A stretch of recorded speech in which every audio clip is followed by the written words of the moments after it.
Very good effort. Tie the keys in your hand.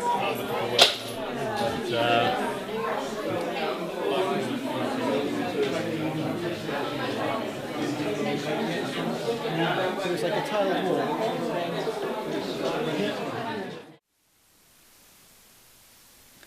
Hi, my name is Kat and I'm the creator of Astro Grazed, Bovine. I have recently completed the 4-month artist residency with the Elysium Gallery. I first came across the exciting opportunity online. I filled out the application form straight away as I wanted to move back to Swansea. I had just graduated from Swansea College of Art, where I studied the new integrated master's programme in fine art, and had moved back to Madley in Hereford. I was interested in this opportunity because I wanted to feel a part of an artist community again and take on the challenges of having my very first solo exhibition. I was provided with a studio at the Orchard Street Artist Space. This is where I spent a lot of time. I tried to make something new every day.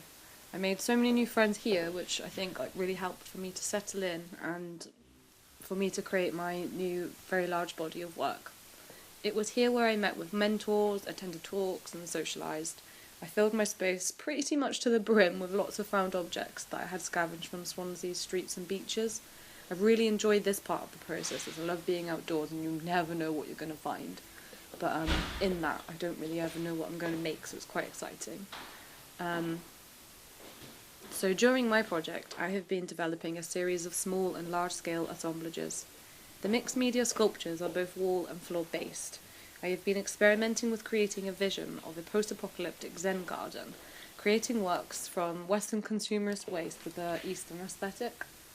Materials that I favour in my practice are polystyrene, styrofoam pellets, wooden pallets, lots of expanding foam, and recently things like bamboo, astroturf, and lots of artificial plants. Some of the techniques that I've been using with my sculptures have been strapping, fastening, and propping materials together that you don't really see together. So these new relationships have been key to creating the primitive, sort of minimalist outcomes of my fictional world, where polystyrene and packaging are celebrated by the making of monuments, and nature is the thing that is synthesised. So a lot of my materials have been kindly donated to me by other Orchard Street artists and people who saw my posts on Facebook. So just wanted to say a great big thanks for that, because that's been half the battle for me.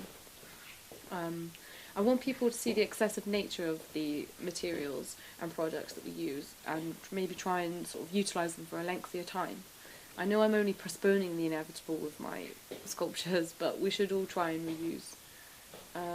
My favourite of the works created are the 2 site-specific pieces, because they were my biggest challenge so far. These are the polystyrene ball tornado pillar in the second room of the gallery, and the tripod-inspired giant brain in the first room as you come in. So both pieces were made in the gallery during the run-up towards the show. They really sort of add to the otherworldly kind of sensation that I was trying to go for. One that speaks of a disaster involving unconscious sort of repetitious use of man-made materials.